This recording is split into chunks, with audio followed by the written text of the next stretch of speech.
Chicos, perdón que no los salude. Ya me conecto, que estoy contestándole aquí a sus compañeros.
Ok, muchos de sus compañeros están en este momento sin luz, pero nosotros vamos a empezar. No vaya a ser que nos quedemos sin luz también. De todas maneras, la clase va a quedar grabada porque no nos podemos dar el lujo de seguirnos atrasando.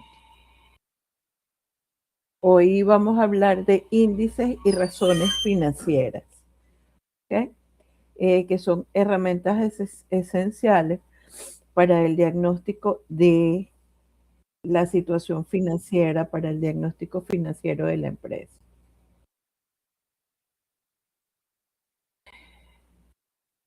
Porque todo el mundo me voy a cerrar el WhatsApp, ya no escribo más.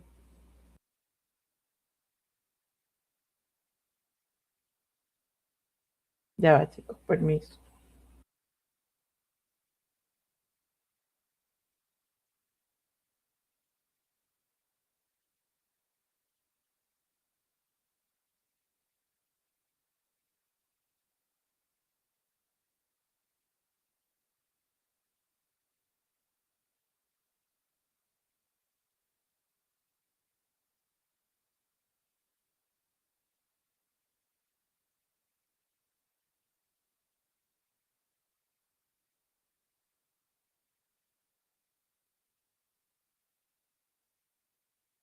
Ok, entonces los índices o razones financieras son cocientes o relaciones matemáticas entre dos o más cuentas o partidas de los estados financieros,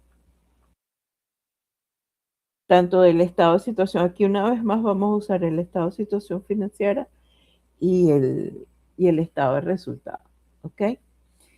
Eh, Su objetivo es transformar esos datos contables, esos números que vemos en los estados financieros, en información que nos sea útil y que nos permita interpretar de manera lógica, de manera eh, entendible, de manera que podamos generar información, eh, digamos, información que sea útil y que podamos comparar de los estados financieros de una empresa, de la salud financiera de una empresa. ¿Ok?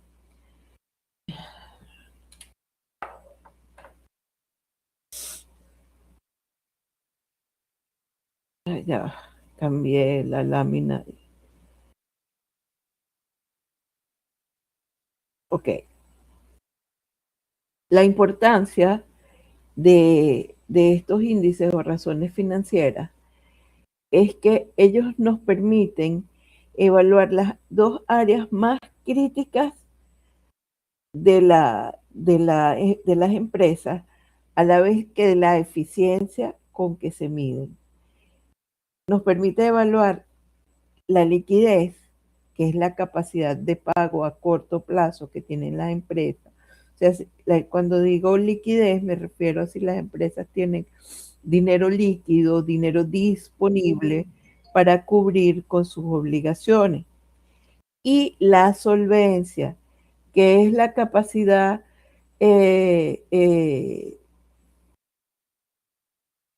eh, ya va, chicos, que voy a tener que cerrar esto.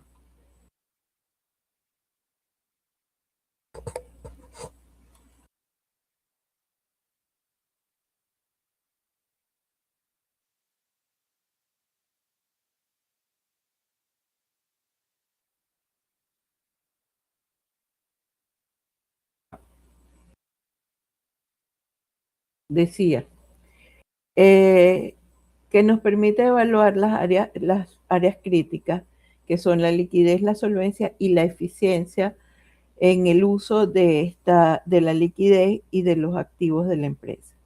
La liquidez, como les decía, es la capacidad de pago que tienen las empresas, es ese el dinero en efectivo, el dinero líquido, el dinero canjeable para poder cubrir sus pasivos inmediatos, ¿ok? Y la solvencia es la capacidad de pago a largo plazo, es el poder decir, mira, a largo plazo yo voy a poder cubrir un crédito, yo voy a poder cubrir porque voy a poder convertir mis inventarios en dinero líquido, voy a poder convertir mis cuentas por cobrar en dinero líquido. ¿Ok?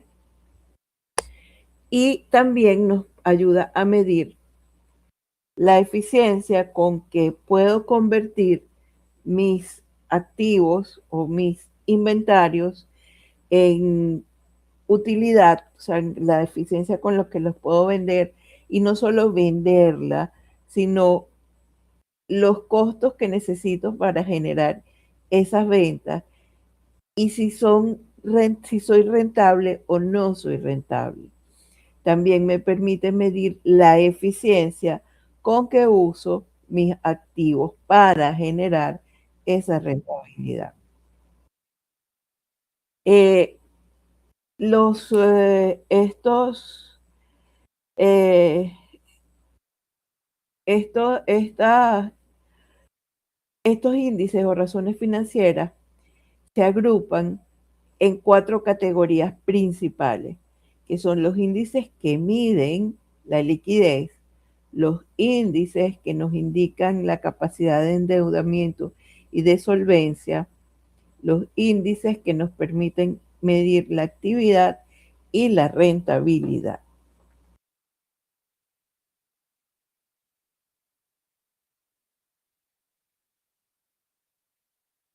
Los primeros que vamos a ver son los índices o razones de liquidez, que es la capacidad de pago a corto plazo. Estos miden la capacidad que tiene la empresa para poder pagar sus pasivos, cubrir sus compromisos, pagar sus deudas a corto plazo, o sea, esas deudas que debemos cubrir en el lapso del periodo fiscal, utilizando únicamente lo que son sus activos circulantes, o sea, su efectivo y equivalente de efectivo, sus cuentas por cobrar, sus inventarios, ¿ok? La capacidad entonces que tiene de cubrir sus pasivos corrientes con sus activos corrientes, ¿ok? La primera razón que encontramos es la razón circulante o razón corriente, ¿ok? Esto se conoce también como fondo de maniobra y son fórmulas. Aquí vamos a trabajar con muchas fórmulas. La fórmula es dividir el activo circulante entre el pasivo circulante. Ya va. Creo que es esta fórmula. No sé por qué sospecho. No, está bien.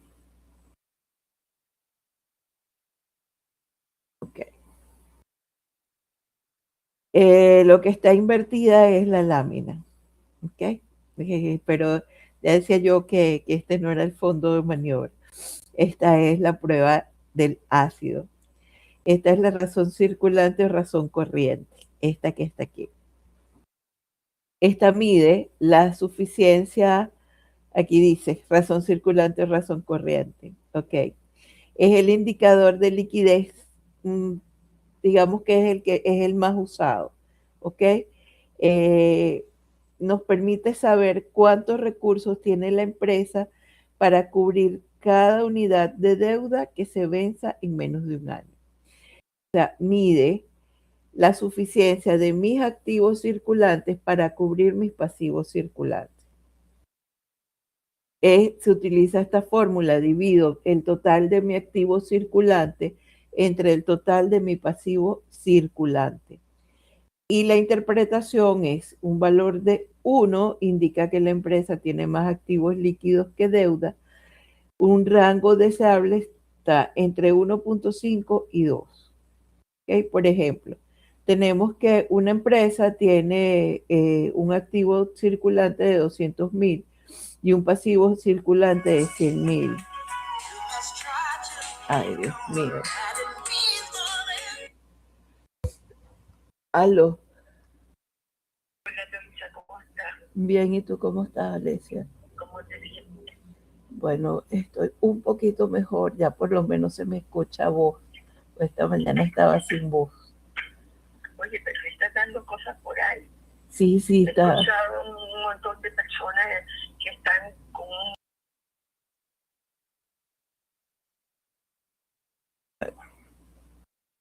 Entonces, esta empresa tiene una relación de activo circulante de 2 a 1.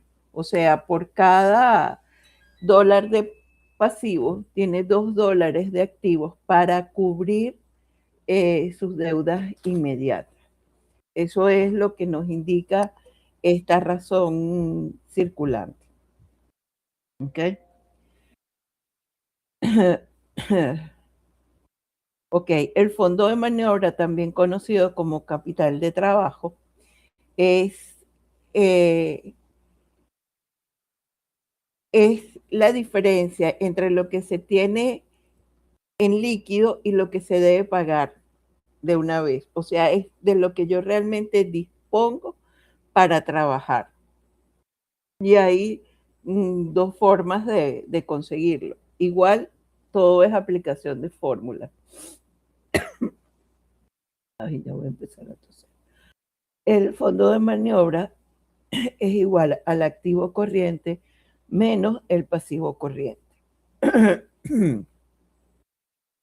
Eso es desde el de la liquidez.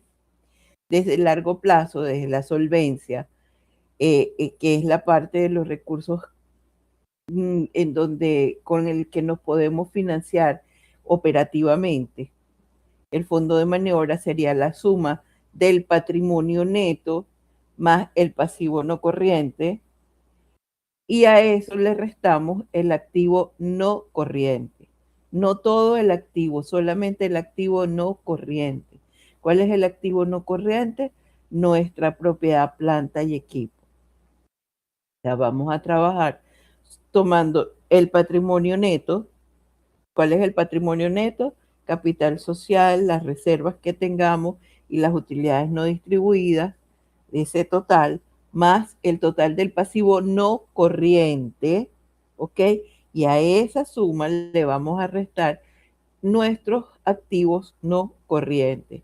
Y eso nos va a decir qué tan solventes podemos ser. Nos va a indicar si con nuestros activos no corrientes, o sea, con nuestra propiedad, planta y equipo, con nuestros inmovilizados, somos capaces de cubrir nuestra deuda. ¿Ok?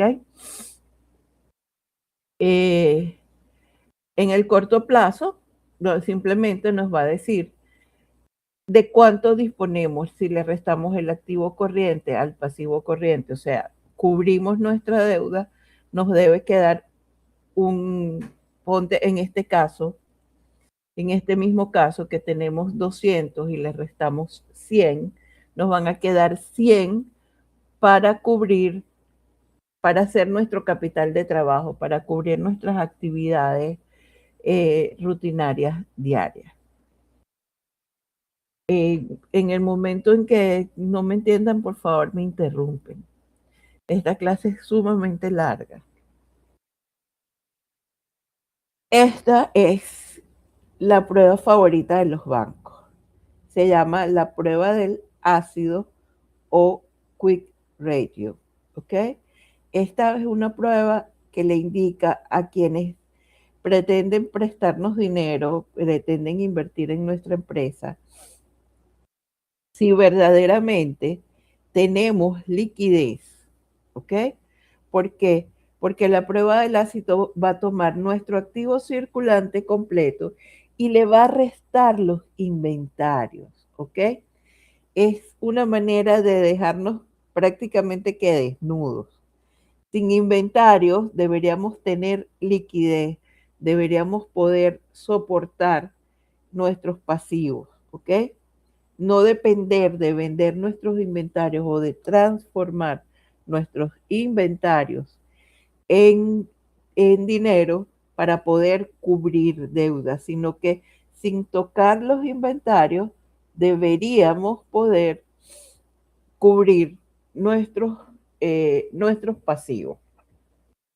El valor ideal es que sea 1, ¿ok? Y cuando es menos de 1, hay una fuerte dependencia de vender los inventarios para poder cubrir las deudas. Ya, me acaba de llamar.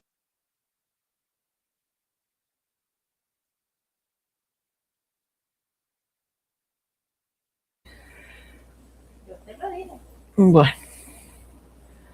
ok. Entonces, por ejemplo, tenemos una empresa que sus activos circulantes son 200,000, que es la empresa que hemos venido, es la misma, y de esos 200,000, su inventario son 80,000. Por lo tanto, si les restamos a esos 200,000 los 80,000 y lo dividimos entre 100, vamos a ver que eh, que su ratio va a quedar en 1.2. ¿Qué quiere decir esto? Que la empresa tiene 1.2 dólares para cubrir cada dólar que por cada dólar de pasivos tiene 1.2 dólares para cubrir. Eh, Aún cubriendo sus pasivos, le queda 0.20, ¿ok? Entonces, su liquidez inmediata es buena, entre comillas, ¿ok? Porque le va a quedar muy poco margen de maniobra allí.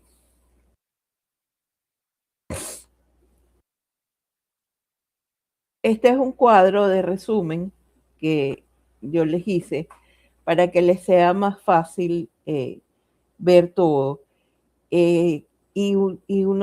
Como un resumen, ¿qué es el fondo de maniobra? ¿Cuánto dinero me queda, okay, luego de cubrir mis pasivos? La razón corriente es cuántas veces puedo cubrir mi deuda. Y la prueba ácida es si puedo pagar mis deudas ya de una vez sin vender absolutamente.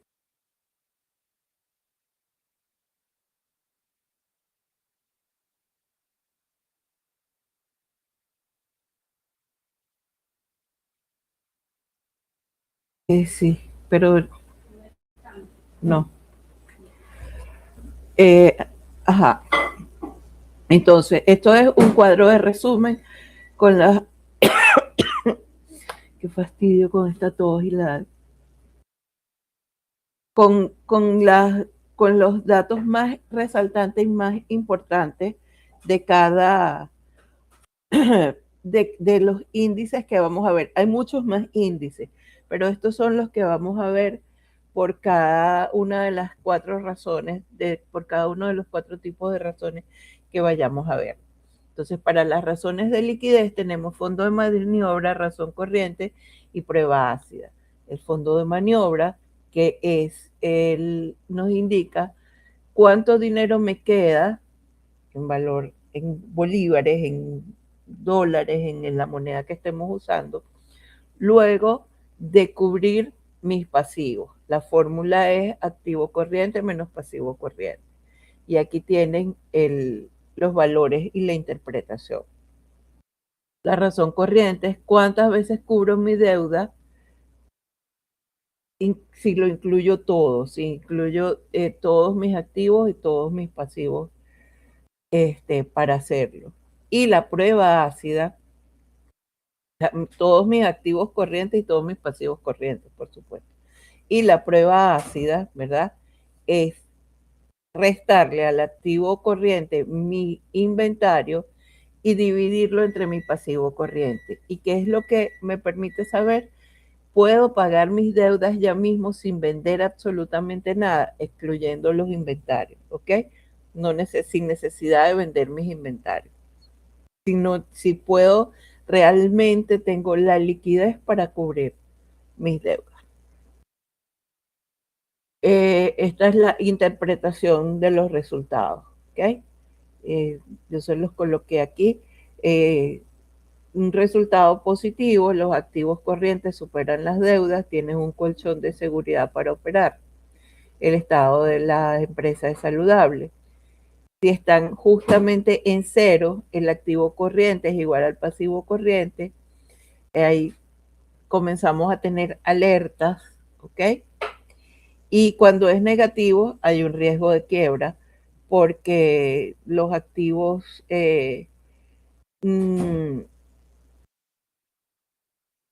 los activos fijos, o sea, la maquinaria, el equipo, están siendo financiados con deuda a corto plazo y no a largo plazo, y no estamos teniendo la capacidad de pagar a tiempo o de pagar esa deuda con nuestros activos corrientes.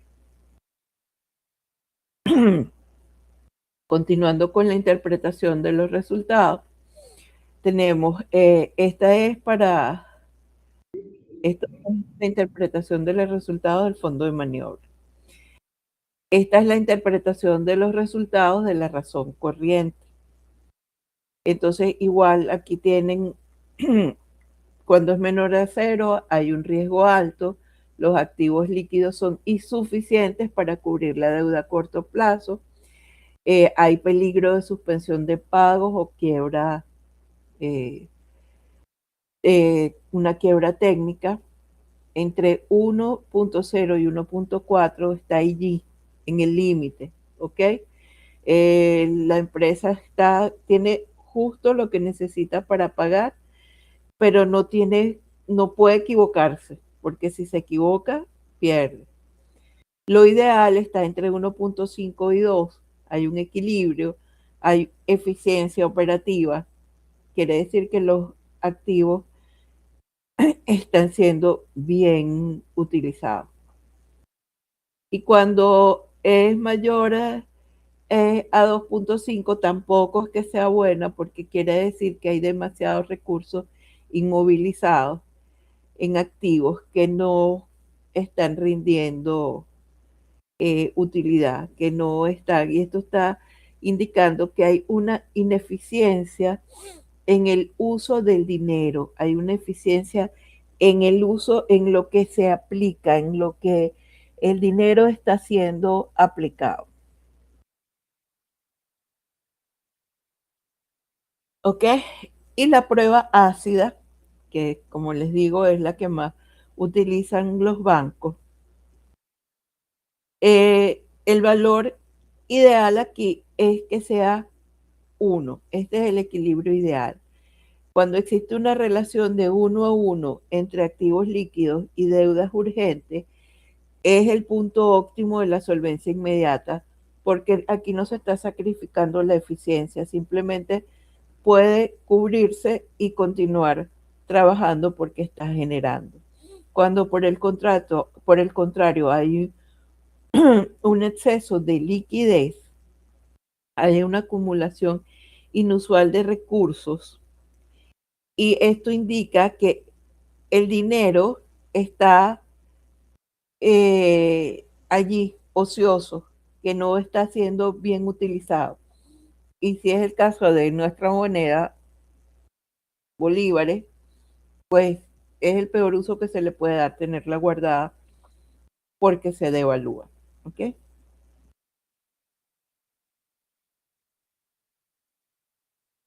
Las segundas razones o índices son las razones o índices de endeudamiento y solvencia.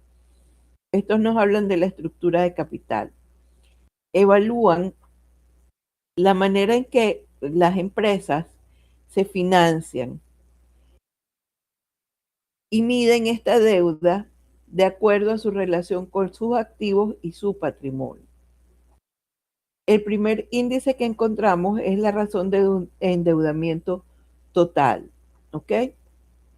Este indicador nos permite medir la relación que existe entre los pasivos de la empresa, o sea, la deuda que tiene la empresa y sus activos totales. ¿Ok? Nos permite saber el porcentaje total de activos que la empresa tiene financiada por terceros. ¿Ok? Si esos activos están totalmente financiados por terceros a la empresa, por banca, por financiera, por cualquiera de estas figuras, o si por el contrario se está autofinanciando.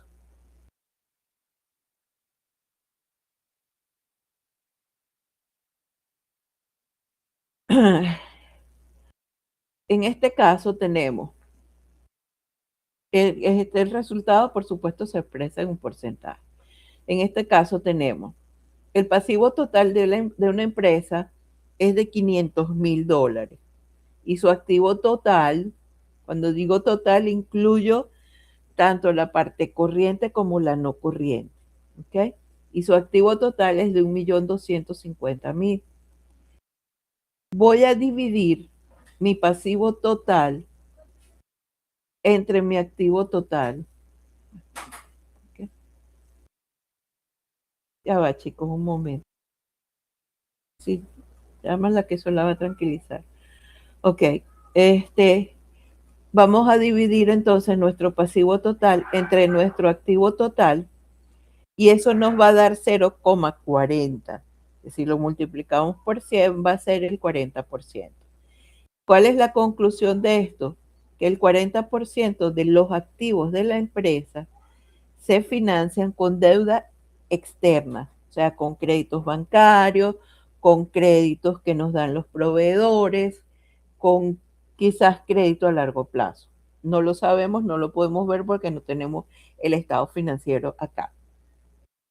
Y que el 60% está financiado por los dueños, o sea, por el patrimonio de la empresa, o sea, que se autofinancia, o sea, que se autoapalanca. La mayor parte de su deuda está siendo entonces autofinanciada. Y esta es una proporción que indica que la empresa está, no depende de, de factores externos. Cuando este resultado es mayor de 50, comienza a ser preocupante porque quiere decir que la empresa está dependiendo demasiado del financiamiento externo y entonces allí debemos ver si es capaz de pagar, si es solvente, si es líquida, etcétera, etcétera. ¿Ok? Otro índice es el endeudamiento a corto plazo o la calidad de la deuda. Este es un indicador de solvencia que nos indica, perdón chicos, pero es que he estado, no he podido mejorar de esta gripe. Eh, ¿Qué tan urgentes son las obligaciones de la empresa? Mientras que el endeudamiento total mira en la imagen completa, ¿ok? Este endeudamiento a corto plazo se enfoca en cómo presiona esta deuda a la caja, ¿ok? Al dinero que tenemos más líquido. Y entonces aquí vamos a dividir el pasivo corriente entre el pasivo total, ¿ok? O sea, las deudas que se vencen en menos de un año entre el total de las deudas de la empresa. Entonces, ya sabemos que el pasivo corriente son las deudas con vencimiento menor a 12 meses y el pasivo total es la suma de todas las deudas a corto plazo. ¿Ok? Eso nos va a dar un porcentaje y eso nos va a decir, ya igual tienen su tablita aquí, ya vamos a ver la tablita. ¿Ok? Eh, y creo que esta lámina está repetida.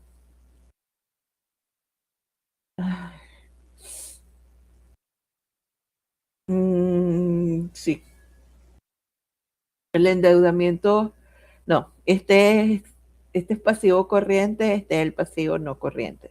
No la repetí, esta vez sí la hice bien. Ok, entonces este es el endeudamiento a largo plazo, también llamado pasivo no corriente. El endeudamiento a largo plazo es el pasivo no corriente y representa las obligaciones que tiene la empresa en un lapso superior a un año.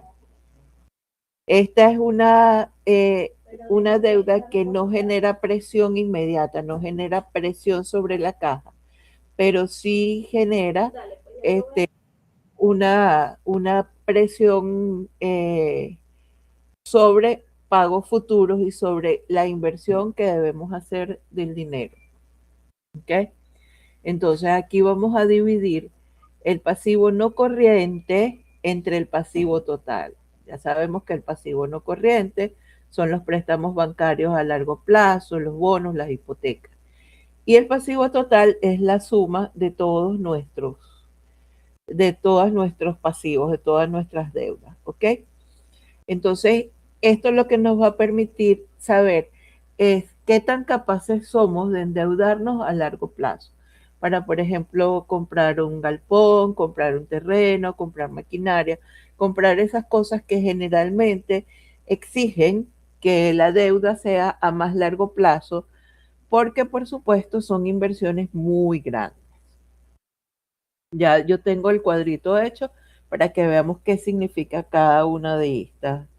Por eso les dije que si podían leerlo, lo fueran leyendo para porque ver fórmulas así es como que, uy, fastidioso.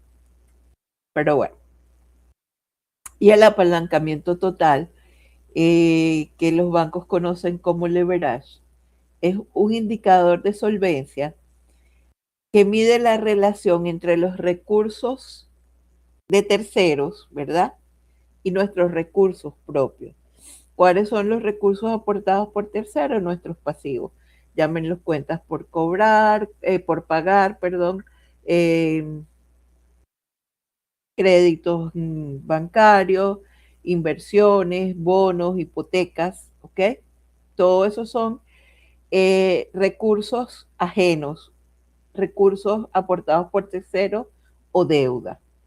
Los recursos propios son los recursos de capital que tiene la empresa, ¿ok?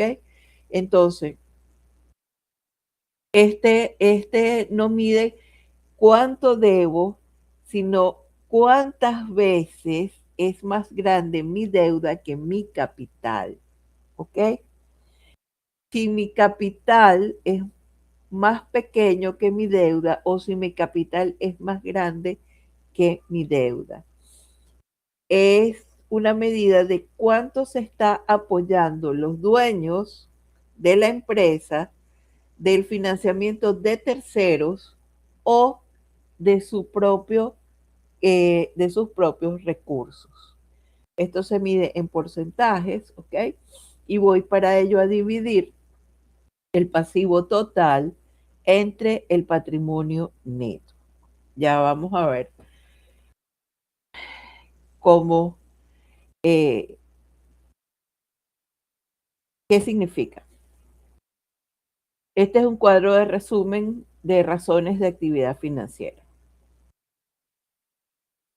Razones de actividad y eficiencia, en este caso. El endeudamiento total eh, nos indica qué porcentaje de los activos de la empresa se han financiado con deuda. El endeudamiento a corto plazo, la calidad de la deuda, qué parte de los compromisos se vencen en menos de un año.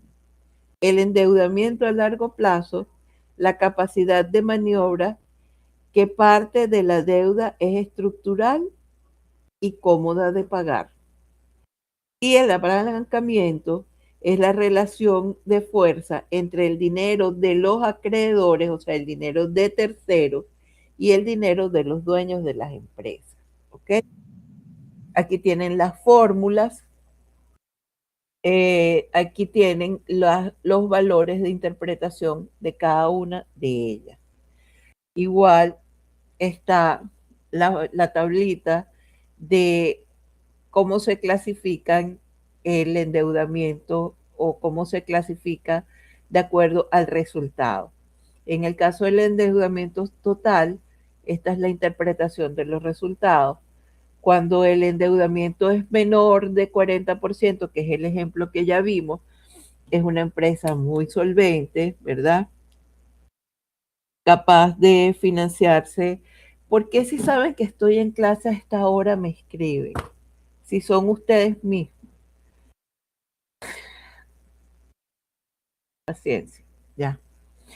Ok, es una empresa muy solvente, se financia principalmente con su propio capital. Entre 40 y 60 es un rango que está bueno. Hay un equilibrio entre financiamiento eh, de terceros y y el autofinanciamiento. Cuando es mayor de 70 es un riesgo muy alto porque casi toda la deuda viene de acreedores, de bancos, proveedores, y no son los dueños los que financian la mayor parte. O sea, la deuda no está en manos de la empresa, sino en manos de terceros. ¿Ok? Y si es mayor de 100, pues simplemente hay una quiebra técnica, porque quiere decir que las deudas superan a los activos y que el patrimonio en este caso es negativo. O sea, tenemos pérdidas acumuladas en esas utilidades no distribuidas. Y el capital social que tenemos no respalda la deuda. En cuanto al endeudamiento a corto plazo, eh, la interpretación de los datos es cuando este es bajo, o sea, es igual a 30 o menor de 30%, es excelente la relación.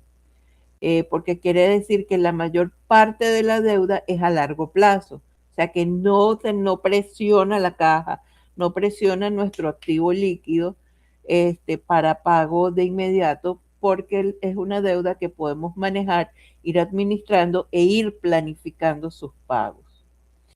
Cuando está entre 0,30 y 0,50, o sea, entre el 30 y el 50%, hay un equilibrio entre deudas a corto y a largo plazo. Igual esto nos permite, presiona un poquito más la caja, pero tampoco es que la presione en exceso. Igual nos da la libertad y la fluidez de manejar el, los pagos, ¿verdad? De hacer una buena organización en cuanto a los pagos. Y cuando esto es mayor, este resultado es mayor del 60%, hay un riesgo de liquidez muy alto. Hay una asfixia eh, financiera terrible, porque quiere decir que las deudas están ya vencidas o venciéndose en este momento y que hay un riesgo inmediato de caer en default y o dejar de operar. En cuanto al endeudamiento a largo plazo, cuando es bajo, 40% hay una presión muy grande, ¿ok? Quiere decir que la mayoría de las deudas están venciéndose o vencidas. La caja está muy presionada. Eh, Cuando está entre 0,4 y 0,6, o sea, entre 40 y 60%, existe un equilibrio, eh, permite una planificación, permite eh, manejarnos, ¿verdad? Es el, es digamos que el estándar de la mayoría de las empresas que manejan solamente su, su finanza. Y cuando es mayor de 60%, bueno, la estructura es súper sólida, la deuda está súper bien distribuida y permite usar el flujo de caja para crecer, para invertir y no solamente para pagar deudas bien. Y el apalancamiento total, este es el endeudamiento a largo plazo. Ok, el apalancamiento total, eh, cuando es menor de uno hay un bajo apalancamiento, o sea, quiere decir que el capital propio es mayor que la deuda y la empresa está en una posición muy sólida y es dueña de sus propios, de su propio destino, de invertir como quiera, de invertir donde quiera, de utilizar el dinero en lo que le parezca mejor, porque no se lo debe a nadie, es su propio dinero. Cuando está entre uno y 2 es un rango óptimo, ¿verdad? Existe un equilibrio, quiere decir que por cada dólar que los socios aporten, hay entre uno y 2 de deuda, que es normal, sobre todo en los sectores industriales, donde las inversiones son muy altas, ¿ok? Eh, Cuando es 3, es un apalancamiento muy alto, quiere decir que la empresa depende mucho de que sus acreedores le den crédito en su factura, depende de financiamientos externos, depende de los bancos, ¿verdad? Y que sus propios dueños no tienen el pulmón, la capacidad para apalancarse, ¿ok? Y cuando es negativo, cuando ese número da un negativo, quiere decir que están en insolvencia, debe haber unas pérdidas acumuladas muy grandes, varios años con pérdidas que no han podido subsanar y la empresa está operando en quiebra. Hay empresas que operan en quiebra, sí, pero eso no es lo ideal porque en cualquier momento pueden perder absolutamente todo. No me han dicho nada, ¿cómo vamos hasta aquí? No me han preguntado absolutamente nada. Y este tema es sumamente largo. Pero va entendible. Ah, ok, qué bueno, qué bueno. Yo traté de hacer las láminas lo más. Me disculpen las interrupciones, pero es que es un caso de emergencia. Ok. No se entiende. No se preocupe, profesora. O sea, realmente es un tema extenso, pero no se ve tan complicado. No, realmente no es complicado porque es aplicación de fórmula y para mí, yo le hago esto a mis clientes. El que aprende a hacer esto puede cobrar mucho dinero porque a los clientes les gusta este plus y no todo el mundo lo sabe hacer. Sobre todo no todo el mundo lo sabe interpretar. Y yo les estoy dando hasta mis tablas de interpretación. O sea, les estoy regalando algo que no acostumbro a regalar. Así que aprovechen. Muchas gracias, profesora. Gracias, profesor. Ok, vamos a seguir entonces. Ahora vamos con las razones de actividad, ¿ok? Que son las razones que nos indican la eficiencia operativa. Estas razones miden la eficiencia con que la empresa utiliza sus activos para generar ingresos, ¿ok? Estas son razones que se le conocen como razones de rotación, ¿ok? Cómo he roto mis cuentas por pagar, cómo he roto mis cuentas por cobrar, cómo he roto mis inventarios. Hay muchos más índices, pero vamos a darles, porque por supuesto me gustaría darles más, pero razones de tiempo aplican. Les voy a dar los índices de rotación, los tres más usados, que son la rotación de inventario, la rotación de la cartera o cuentas por cobrar y la rotación de las cuentas por pagar. Vamos a empezar con la rotación de las cuentas por cobrar o rotación de la cartera, ¿ok? Cuando ustedes oigan que alguien se refiere a cartera, se está refiriendo justamente a eso, a los clientes y a sus cuentas por cobrar. Este es un indicador que no solamente de eficiencia operativa, sino que mide cuánto dinero tengo invertido en mis clientes, parado en mis clientes, y qué tan eficiente soy para convertir este dinero que está que me deben mis clientes en efectivo.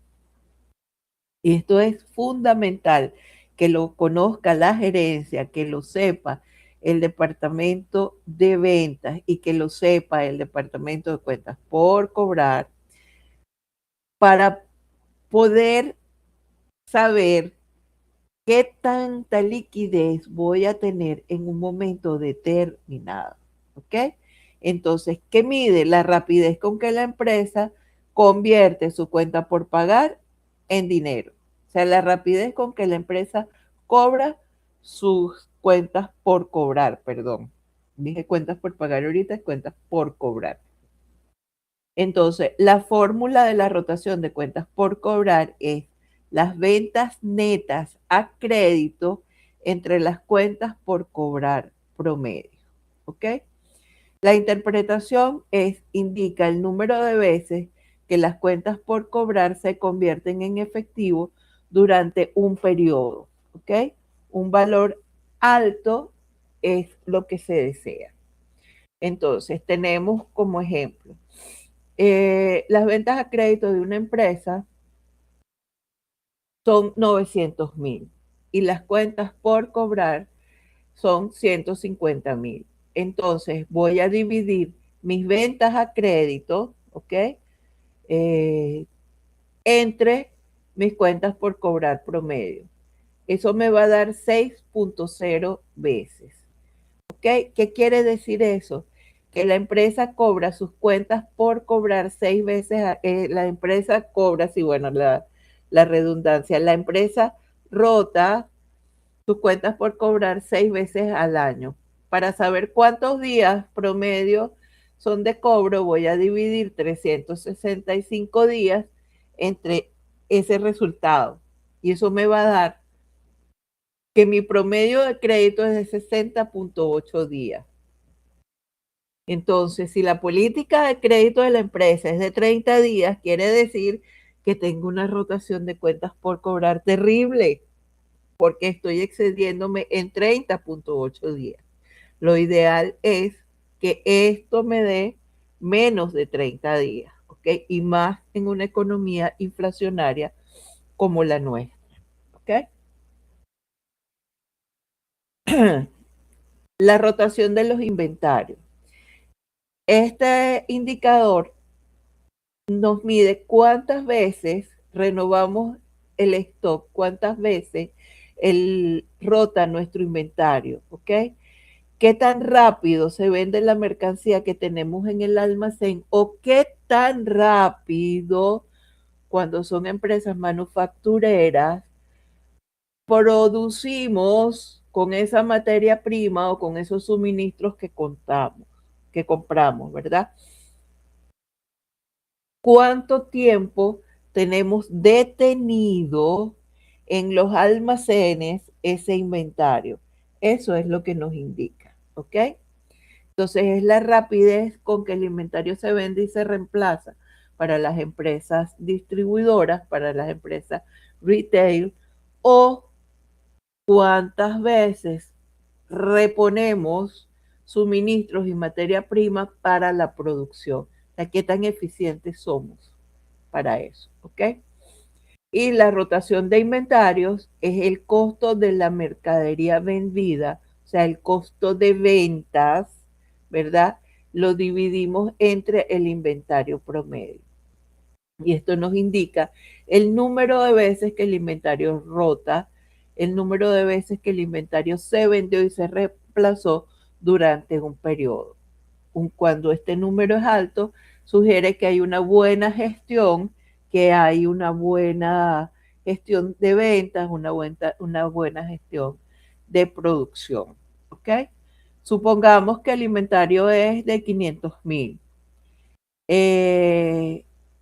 Supongamos, perdón, que el costo de venta, que es el costo de los materiales, de la mercancía vendida, es de 500,000 y que el promedio del inventario es 50,000. Dividimos 500,000 entre los 50,000, eso nos da 10 veces. Quiere decir que la empresa vendió y reemplazó 10 veces su inventario en el año. Para saber los días promedio que el inventario permanece en el almacén, dividimos 365 días del año entre ese número que nos dio allí, que es 10, y eso nos indica que el inventario permanece en el almacén 36.5 días. Dependiendo de qué mercancía sea, esto es un buen número. Ahora, cuando se cierre, volvemos a entrar, porque todavía nos falta. Si son productos perecederos, es mucho tiempo. Y depende de cuáles sean los productos, ya le digo, esto puede ser un buen número o un mal número. Va a depender de qué mercancía tengamos. Dime, Pedro, si se corta, volvemos a entrar. Perfecto. Que le quería preguntar, en este caso también va a depender del tiempo de reposición, ¿no? Suponiendo que sea mercancía importada y que, no sé, venga de China, los tiempos de traslado y todo eso afectan en la cantidad de días de inventario, ¿no?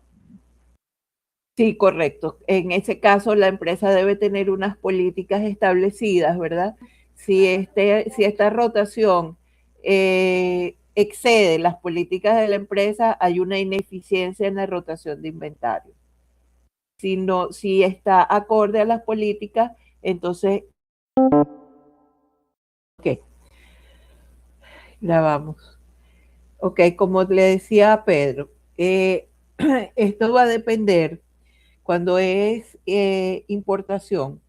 La empresa va a generar ciertas políticas, ¿verdad? Para valorar su reposición de inventario. Generalmente, cuando son ventas, cuando las ventas dependen de la importación de mercancía, no podemos permitir que se nos agoten los inventarios para hacer otro pedido, sino que ya cuando se culmina el pedido actual, ¿verdad? Y sabemos que ese pedido va a llegar dentro de 2 meses.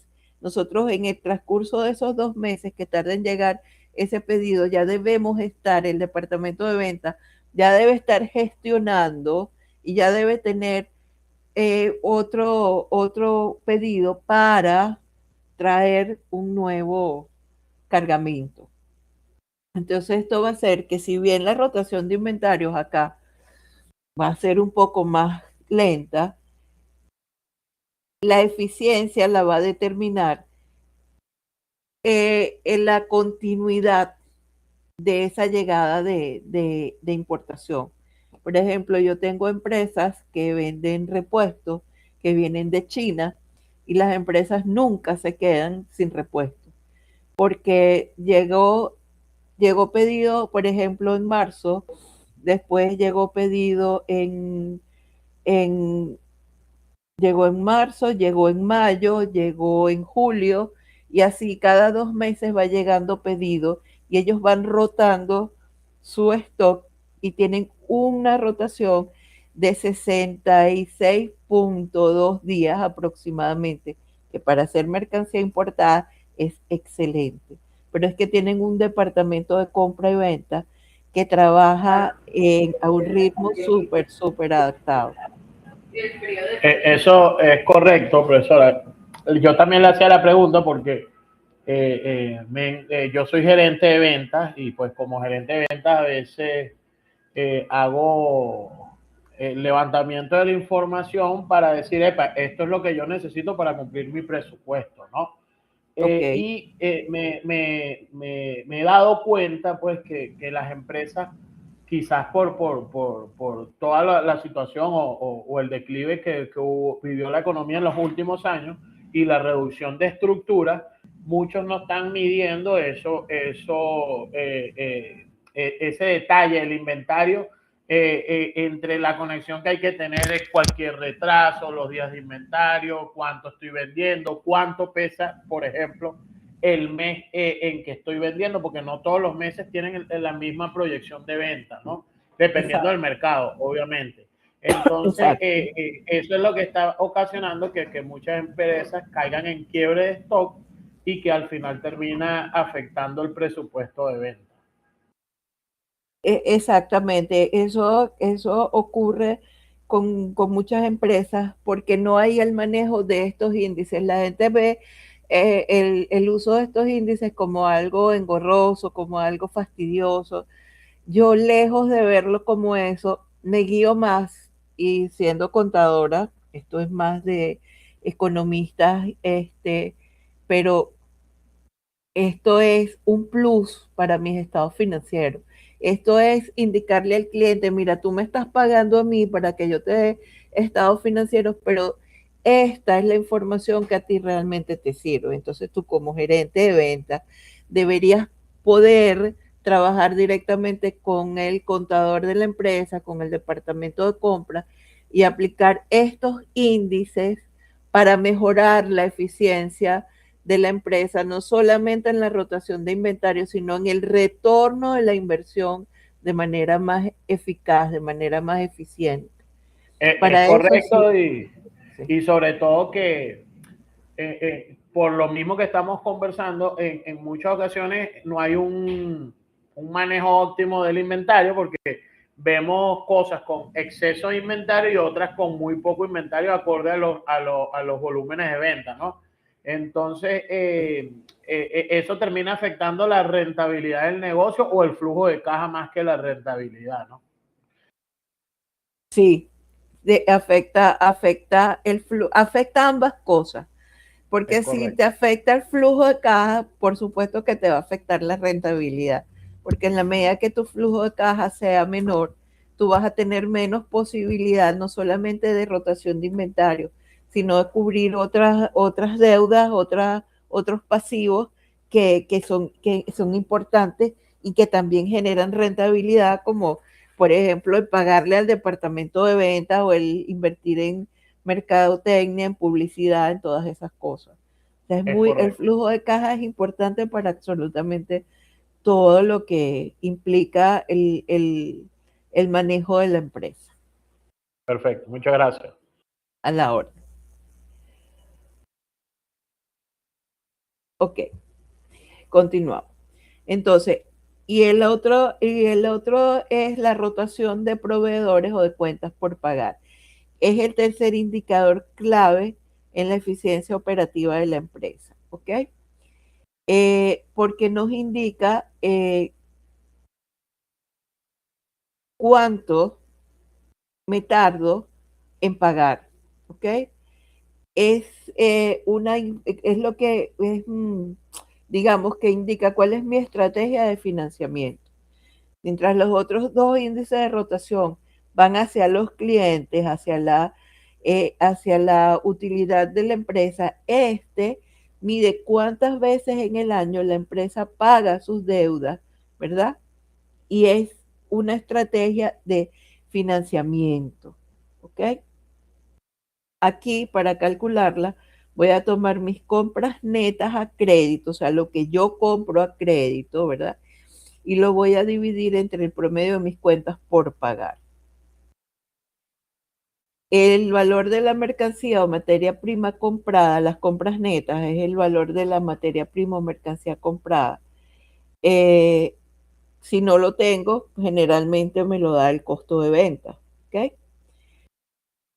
Y voy a tomar el promedio de las cuentas por pagar, va a ser el saldo inicial más el saldo final dividido entre 2. O sea, el saldo con que inicié las cuentas con que inicié el periodo que quiero medir. Póngase que quiero medir la rotación de cuentas en un año.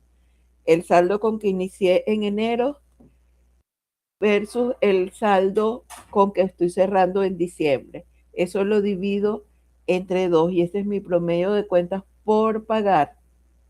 Entonces, es lo que voy a usar aquí, las compras netas a crédito entre este promedio de cuentas por pagar. Y me va a decir cuántas veces en el año rotaron estas cuentas. ¿Ok? Entonces, un cuadro de resumen de las razones de endeudamiento, la rotación de cartera o la rotación de las cuentas por cobrar, nos indica qué tan eficiente somos cobrando. La rotación de proveedores nos indica cuántas veces al año pago mis deudas y la rotación del inventario o de existencia, qué tan eficiente se es cobrando la factura de los clientes. Aquí tienen igual la fórmula y los valores de interpretación.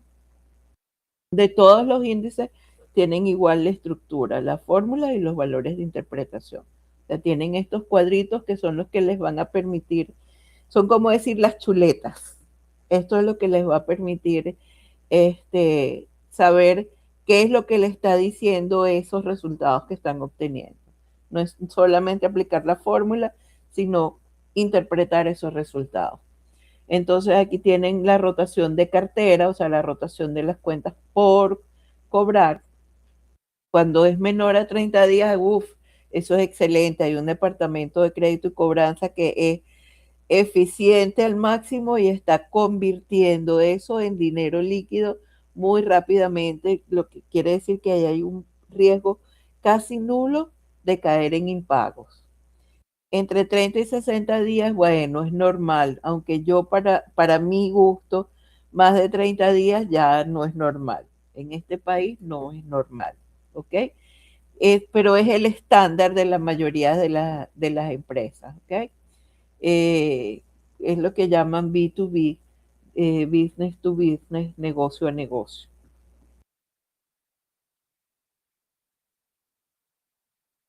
Ok.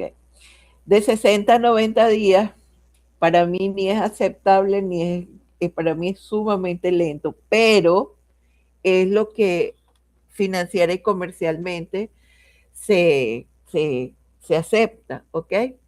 Ya ahí las empresas están financiando a sus clientes, ¿ok? Los están financiando con su propio dinero.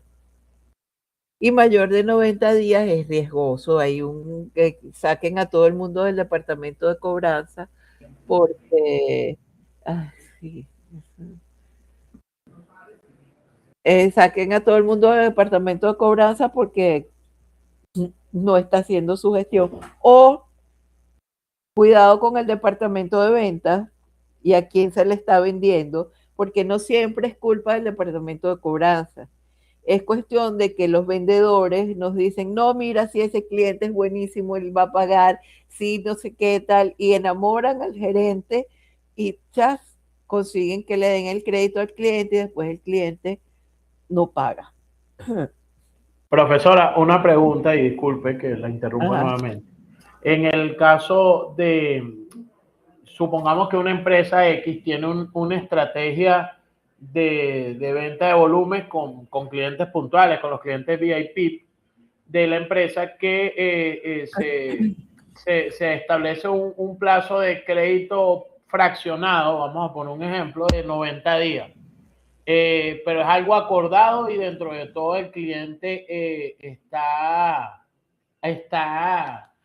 el cliente está cumpliendo con el compromiso y la empresa si se quiere, entre comillas, no tiene ningún riesgo porque son con clientes buena paga y que tienen un buen capital. En este caso, eso afectaría al índice porque por más que esté acordado, está fuera de los plazos normales, ¿no? ¿Cómo se haría ahí? Lo correcto sería evaluarlo luego de vencido o cómo sería lo correcto. Bueno, fíjate, si estos índices tú los estás sacando para uso interno de la gerencia, cuando sacas los índices, tú debes poner una nota. Fulano, Mengano y Perencejo son clientes especiales con los cuales se hizo este convenio. Y por lo tanto los vamos a sacar de la rotación para que no afecte nuestra rotación. Si el índice, la información es para el banco, te recomiendo que simplemente lo saques y no informes, porque eso afecta tu rotación de cuentas por cobrar y para el banco es muy importante, o para los financistas es muy importante, qué tan rápida es tu rotación, ¿ok? Entonces, yo sé que hay casos especiales y la forma de manejarla sería ese, para que no afecte, para que esos clientes especiales no afecten tu rotación. Ahora, si eso se diluye entre muchísimos clientes, no te va a afectar. Pero cuando es una empresa, sobre todo mediana, que la cartera es más reducida, 3 o 4 clientes con plazos muy largos, créeme que bajan el estándar de la rotación drásticamente. O sea, lo suben, perdón, no lo bajan, lo suben. La rotación muy drásticamente Perfecto, gracias. a la hora. Ok, y la rotación de inventarios, aquí está la interpretación de resultados. Eh, lo idóneo es que la mercancía entre y salga de manera muy rápida, que haya una rotación alta, porque quiere decir que hay una eficiencia en las ventas, hay una eficiencia operativa, se reducen los gastos de almacenamiento, se mantiene un stock siempre, eh, se puede decir que fresco, pero se puede decir también que de última tendencia, ¿ok? Lo que garantiza que esté en mejor estado que si tiene mucho tiempo almacenado. Cuando hay una baja rotación, el inventario se queda estancado por mucho tiempo, puede haber obsolescencia de los productos, puede haber problemas con las garantías de los productos, incluso cuando son productos que dependen del tiempo para las garantías, ¿ok? Y cuando hablamos de una rotación extrema, quiere decir que, oye, eso es lo que todo comerciante quiere, que el stock vuele apenas llegue a la empresa. Hay un riesgo, esto también trae un riesgo de quiebra de stock, porque se pueden perder ventas por no tener suficiente stock. Porque si la mercancía llega y apenas llega, se va, puede indicar que sí, que es una mercancía muy solicitada, pero también puede ser que el departamento de compra se esté quedando corto en lo que solicita, o que el departamento de venta no esté gestionando correctamente sus pedidos, ¿ok? Y por último, las razones de rentabilidad, que son las que generan ganancias, ¿ok? Que son las que nos indican cómo se están generando las ganancias. La primera de ellas es el margen neto de utilidad o margen de utilidad bruta, ¿ok? Si recuerdan el estado de resultados, en el estado de resultados tenemos, lo primero que tenemos son las ventas o los ingresos, y a esas ventas o esos ingresos les vamos a restar nuestro costo de venta y vamos a tener nuestra primera utilidad, que es la utilidad bruta, ¿ok? Entonces, este margen neto de utilidad bruta es el primer indicador de rentabilidad. mide el porcentaje de dinero que queda de las ventas después de descontar los costos directos, o sea, materia prima, mano de obra directa, mercancías, todo lo que esté incluido en ese costo de venta. ¿Ok? Entonces, mide el porcentaje de cada peso, cada dólar, cada bolívar de ventas que se convierte en utilidad neta después de todos los gastos de costo de venta. ¿Ok? Entonces, esto es dividir la utilidad neta entre el porcentaje de ventas. ¿Ok? Y lo multiplicamos por 100. Esto indica la eficiencia general de la empresa para controlar los costos y generar ganancias. Cuanto mayor sea el porcentaje, pues mejor va a ser. Entonces, pero ya va. Aquí hay un error en la fórmula y creo que ROA, ROE,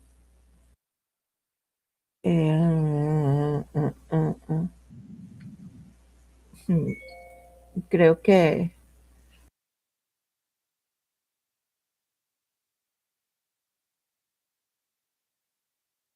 que equivoqué unas láminas aquí, chicos. Pero bueno, vamos a...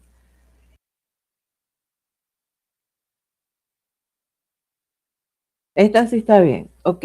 Entonces, la interpretación indica la eficiencia general de la empresa para controlar sus costos y generar ganancias. Cuanto mayor sea el porcentaje, mejor va a ser. Ejemplo. Tenemos que la utilidad neta de la empresa es $75,000 y sus ventas netas fueron 1.500.000. Vamos a dividir 75,000 entre 1.500.000 y lo vamos a multiplicar por 100 para obtener el porcentaje. Eso nos va a indicar que el porcentaje es del 5%. O sea que por cada dólar vendido, la empresa tiene 5 centavos como utilidad neta. Y esto es, pues, muy, muy bajito. Ok, la rentabilidad en las inversiones, que se conoce técnicamente como ROA, ¿ok? Return on Assets. Yo soy malísima en inglés. Es el indicador que mide la eficiencia con que la empresa utiliza sus activos para generar beneficios, ¿ok? A diferencia de los márgenes de utilidad que miran las ventas, mira qué tan productivos son los activos, la maquinaria, el inventario y el dinero que se ha invertido en el negocio.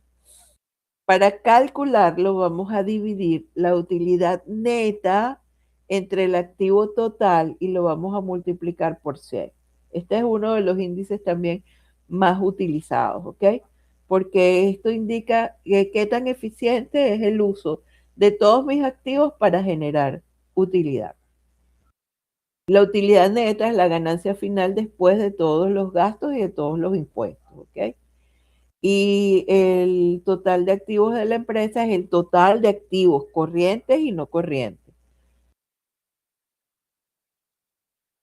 El otro índice de rentabilidad súper usado y súper importante es el ROE. Es el retorno equitativo, ¿ok? Es probablemente el indicador más importante para los dueños y para los accionistas, porque eso mide cuánto les está retornando a ellos de utilidad, ¿ok? A diferencia del ROA, que mide la eficiencia de la empresa, el ROE mide qué tan rentable es el dinero que los socios invirtieron en esa empresa, ¿ok? Es lo que le dice a esos dueños si les conviene seguir invirtiendo dinero allí o por el contrario, no, mira, devuélveme mi dinero que yo me voy para otro lado. Entonces se calcula dividiendo la utilidad neta entre el patrimonio neto y multiplicándolo por 100, una vez más, nos va a dar un porcentaje. ¿Okay? Igual, aquí están las tablitas. Pero esta no es esta les prometo mandarle la tablita de que corresponde a las razones de rentabilidad, que no es esta que está aquí. Entonces, el margen bruto de rentabilidad, el margen bruto mide la rentabilidad del producto, el ROA, la eficiencia de la empresa y el ROE, las ganancias de los accionistas. Ahora les envío la tablita que va aquí, que no es esta. Me equivoqué cambiando la lámina. ¿Ok?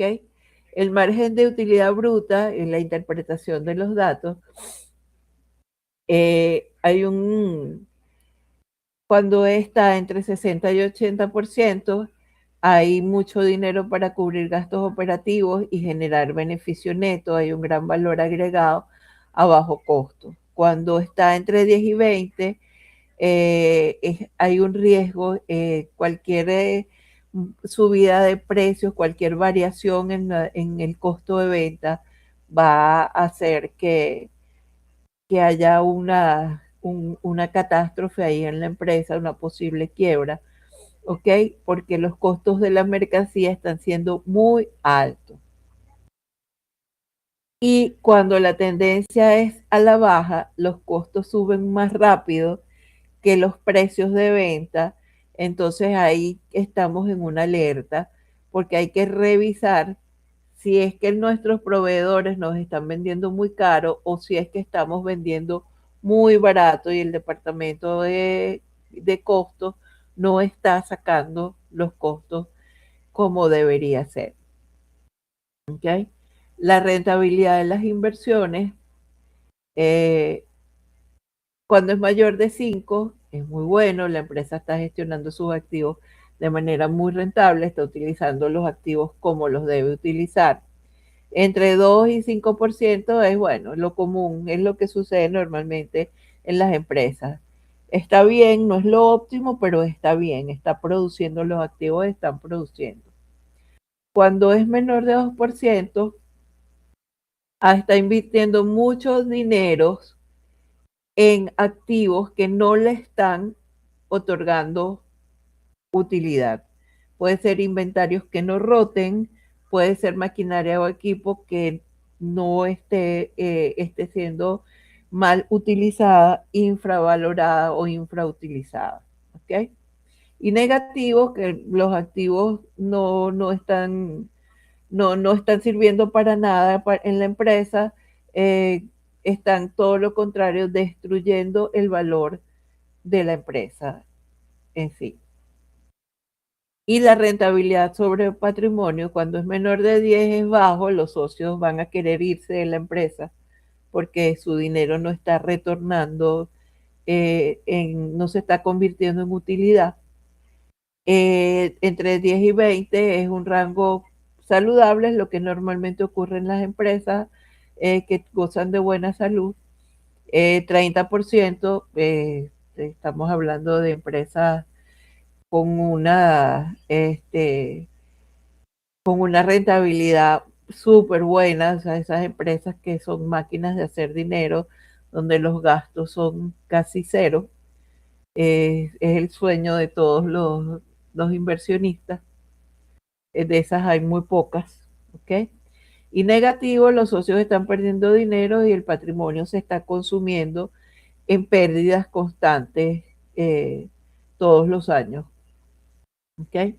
Las aplicaciones de los índices y las razones financieras.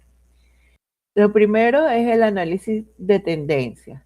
Nos permite comparar las razones actuales con periodos anteriores, ¿verdad? Nos permite complementar los análisis verticales y horizontales, ¿verdad? Para identificar mejoras o deterioros de desempeño. Nos también permite hacer análisis de la industria, comparar las razones de la empresa con los promedios de otras empresas del sector para determinar qué tan competitiva es esa empresa con respecto a otras empresas que se dediquen a vender o a hacer lo mismo. Además, y esto es lo más importante y es para lo que generalmente se utiliza, es para la toma de decisiones. Va a permitir a la gerencia identificar cuáles son sus áreas débiles, si hay una baja liquidez, una baja rotación de inventario o de cuentas por cobrar o pagar, para implementar planes de acción específicos tendientes a mejorar esas fallas o esas falencias que presenta. Para los inversionistas va a permitir evaluar la rentabilidad y el riesgo antes de invertir en una empresa, y para los acreedores va a evaluar la capacidad de pago que tiene una empresa antes de otorgarle créditos a muy largo plazo o simplemente créditos. ¿Ok? Entonces, aquí tenemos un ejemplo. A continuación se presenta el estado de situación financiera. Ya, antes de esto, ¿preguntas hasta aquí?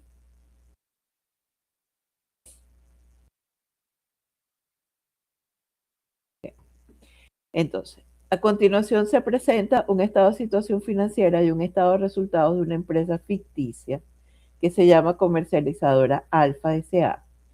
y la aplicación de índices y razones financieras clave, algunos de los que hemos aprendido. Entonces tenemos activo corriente, efectivo, tenemos que el activo corriente son 500,000 y está conformado por 50,000 de efectivo, 150,000 de cuentas por cobrar y 300,000 de inventario. Y el activo no corriente son 700,000 representados por propiedad, planta de equipo, lo que nos da un total de activos de 1.200.000. En tanto, el pasivo corriente está compuesto por 200,000, que son 100,000 de cuentas por pagar y 100,000 de otros documentos por pagar. Y a largo plazo tenemos un crédito bancario de 200,000, lo que nos arroja un total de pasivo de 400,000 y el patrimonio es de 800,000. Sumados pasivo y patrimonio nos da 1.200.000. Ok. El estado de resultados es 1 millón en ventas, el costo de ventas es 600,000, lo que nos da una utilidad bruta de 400,000. Los gastos operacionales 150,000, la utilidad operacional, cuando ustedes vean en los bancos que dice EBIT, se refiere a la utilidad operacional. Que está compuesto por gastos de intereses de 20,000 y utilidad antes de impuestos de 230,000. Los impuestos, en este caso va a ser el 30%, son 69,000 y nos deja una utilidad neta de 161,000. Ok. Entonces, vamos a aplicar las razones de liquidez, de endeudamiento, de actividad y rentabilidad. Entonces, razones de liquidez. Vamos a ver aquí la razón circulante. Tenemos activo circulante entre pasivo circulante y esto nos va a dar 2.50. La interpretación es que por cada dólar de deuda a corto plazo, la empresa tiene 2,50 de activos circulantes, lo que quiere decir que la liquidez es excelente. ¿Ok? La prueba ácida, que es dividir el activo circulante menos los inventarios entre el pasivo circulante, nos va a dar 1, ¿ok? Y entonces quiere decir que por cada dólar de deuda a corto plazo, la empresa tiene $1 en activos para rápida liquidación, sin el inventario. El resultado no es óptimo, pero sí es satisfactorio porque puedo cubrir con mis activos más líquidos y todavía voy a tener mis inventarios para convertirlos en líquidos luego. ¿Ok? Razones de endeudamiento. El endeudamiento total. Te aplico la fórmula pasivo total entre activo total. Voy a tener entonces el resultado de 0,33 o 33.33%. ¿Cómo se interpreta esto? El 33% de los activos de la empresa está financiado por deuda de terceros. Y este es un nivel de endeudamiento muy, muy, muy, muy bueno, saludable, porque quiere decir que la empresa se financia en su mayor porcentaje con su propio capital de trabajo. ¿Ok? Razón de autonomía es el patrimonio neto entre el activo total. Tengo que mi patrimonio neto son 800,000 y mi activo total es 1.200.000, lo que me indica que el 76.67 de los activos está financiado por los dueños de la empresa. O sea que hay una autonomía financiera bastante grande. Dime, Pedro.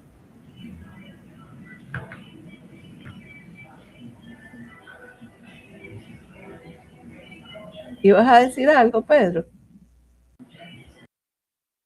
Okay. Profesora, disculpe, se me activó el micrófono sin querer. Pero bien. Aprovechando que me dijo, cuando puso es evita, ¿no? ¿Cierto? Es lo mismo, solo que uno está con las siglas en español y el otro está con las siglas en inglés. Pero Sí, es ese perfecto. mismo, es la utilidad operativa. Ok. Razones de actividad o eficiencia operativa. Fíjense que aquí estoy aplicando solo las fórmulas más, lo que más se utiliza, ¿ok? Rotación de inventario. La rotación de inventarios, ya está la fórmula, el costo de venta entre los inventarios, lo divido y eso me da que rotan 2.0 veces. Entonces, si lo 2.0 veces en el año, ¿ok? Entonces, esto equivale a tener de inventario en el almacén por 182.5 días, cuando divido ese 2 entre los 365. Quiere decir que tengo el inventario mucho tiempo allí y dependiendo de qué sea mi inventario, no es productivo. ¿Okay? El periodo promedio de cobro, tengo mis cuentas por cobrar. Si yo hago la operación de una vez multiplicándola por 365 y dividiéndolo entre las ventas netas, me va a dar que mis cuentas por cobrar rotan 54.75 días. ¿Ok? Entonces, la empresa tarda en promedio 54.75 días en recuperar su cuenta por cobrar. Para mi gusto es demasiado. Esto debe evaluarse de acuerdo a las políticas de crédito que tenga cada empresa. Y como dijo Pedro, a esos casos especiales de clientes especiales. Y razones de rentabilidad o generación de ganancias. Tenemos el margen neto de utilidad, la utilidad neta entre las ventas netas. Eso nos va a dar un resultado de 16.10% y quiere decir que por cada dólar que se vendió, la empresa tiene 0,161 centavos de dólar como ganancia neta. El 16% implica que es una rentabilidad aceptable. Los bancos aceptan ese 16.10% como algo bastante bueno en este momento. El retorno sobre los activos o ROA, aplicando la fórmula, me indica que hay un 13.42, lo que es excelente, lo que quiere decir que estoy utilizando mis activos con bastante eficiencia, ¿okay? De bastante buena manera. Y el retorno sobre el patrimonio, el ROE, aplicando la fórmula, me da que es un 20.13%, lo que lo hace muy atractivo para los inversionistas y los socios van a estar contentos porque están viendo un retorno bastante alto de su inversión. ¿Okay? ¿Y cuál sería el mínimo aceptable para un banco? Ya como usted lo mencionó, que 16% pues es bastante bueno. ¿Cuál sería el mínimo aceptable para un banco, por ejemplo, para solicitar un crédito y esto? Fíjate, ese es un mínimo aceptable bueno en la situación económica de Venezuela. Un banco generalmente te pide entre el 18 y el 25, ¿ok? Los bancos en Venezuela están aceptando a partir del 15 en adelante, pero cualquier otro banco te va a pedir por lo mínimo 18 a 20, el mínimo. Perfecto, Okay. imagínense, yo fui gerente de distrito de Wendy, pues comida rápida hace varios años, y el mínimo aceptable para pagarnos incentivos, etcétera, era 5%, porque los márgenes de rentabilidad pues en esta franquicia son muy bajos por el tema del royalty y todo lo que se tiene que pagar a la franquicia como tal. Sí, generalmente el retorno de la franquicia es bastante bajo. El Sí, retorno de súper la bajo y franquicia, lento. sí, sí, es bajo y es lento. Es más una cuestión de paciencia y de estrategia que de financiamiento y de inversión. Ok, entonces, ¿qué nos indican todos esos números? Que la comercializadora Alfa presenta una situación financiera saludable en todos los frentes. La liquidez es alta porque su razón circulante es 250 y sólida incluso si se considera que la prueba ácida dio 1 retirando el inventario. ¿Ok? Endeudamiento es es bastante bajo, se financia más con capital propio, en más de 60% con su propio capital, ¿verdad? Eh, y el riesgo financiero, lo que hace que su riesgo financiero sea también bajo. La rentabilidad es muy buena, supera el 20% del retorno sobre su patrimonio, lo que indica que es atractiva para invertir en ella, ¿ok? Lo que le da valor adicional para sus accionistas. Lo que hay que monitorear es la rotación de inventarios, que con 182.5% podía indicar que la mercancía permanece demasiado tiempo en el almacén, pero dependiendo de cuál sea la rama, de cuál sea la mercancía o de si esta mercancía es importada o es nacional, ese inventario estaría bien rotado. ¿Ok? Hay que tomar, una vez que se tienen estos números, hay que analizar también esos otros detalles. Si la mercancía es importada, cuánto tiempo se trae, se tarda, si entonces se pidió mercancía además para poder tener inventario suficiente mientras llega el otro cargamento, etcétera. Hay que, además de estos números, hay que tomar en cuenta esas otras razones que no nos las dan los números, pero que sí la podemos hacer nosotros. Pues nosotros simplemente no le vamos a presentar al cliente estos números así, mira, aquí está. No, nosotros tenemos que presentarle un análisis de qué significan esos números, de las posibles causas y de por qué, a pesar de que el número se ve muy alto, es probable que no sea tan alto porque el barco se tarda, no sé, 4 o 5 meses en llegar de China y entonces por eso tenemos ese excedente de inventario allí. Ejemplos de aplicación, cálculo de la razón corriente, ya estos son ejemplos en donde podemos aplicar.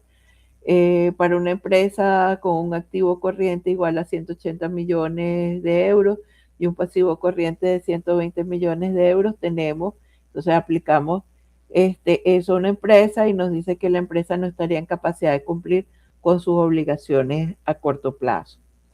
Y estos son ejemplos cortos, ejemplos pequeños de la aplicación de cada uno de esos de esas fórmulas y terminamos. Que yo pensé que no nos iba a dar chance de terminar. Yo les voy a enviar un ejercicio para que lo hagan, ¿ok? Estas fórmulas les recomiendo que las coloquen en una ficha, que tengan, que se aprendan que la interpretación de cada una de ellas para que las tengan a mano en el examen, para que no tengan que estar a última hora buscando qué es lo que van a hacer allí. En la próxima clase vamos a ver flujo de efectivo, y con flujo de efectivo terminaríamos lo que es el programa de análisis de estados financieros. ¿Okay? Saben que tienen que ya estar adelantando el trabajo final, que lo vamos a defender por acá.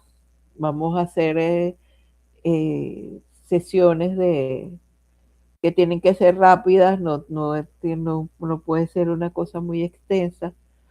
Lo vamos a defender entre semana 11 y semana 12.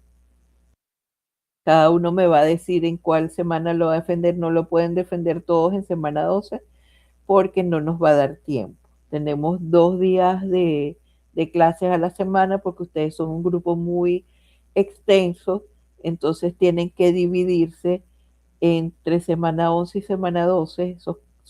Serían 4 días, y en esos 4 días tienen que defenderlos todos.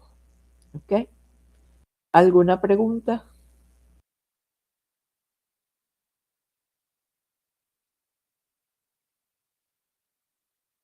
Bueno, chicos, si no hay preguntas y todo está claro. Profe, disculpe. Dime. No entendí bien sobre lo de la defensa. ¿Nos va a enviar trabajo? ¿Cómo es? Disculpe que no. Ya va, el trabajo está abierto desde la primera semana de clase en el aula virtual. Ah, ok, habla de ese, ya. Es que no entendí Sí, cuál era, ya. Perfecto. No, el de capital de trabajo, no se asusten.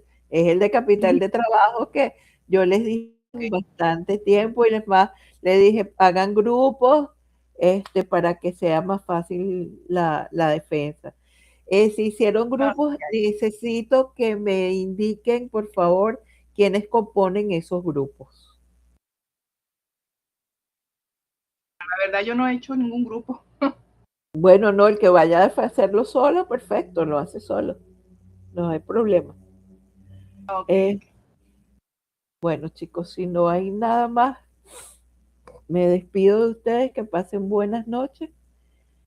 Y mañana les envío un ejercicio completo de esto, y les envío el material de flujo de efectivo para que vayan teniéndolo allí. Gracias, profesora. Buenas noches. Excelente clase. Ok. Ay, qué bueno. Gracias, profe. Gracias. Que descanse y se mejore. Gracias, mi amor. Que se mejore, importante, sí. Gracias.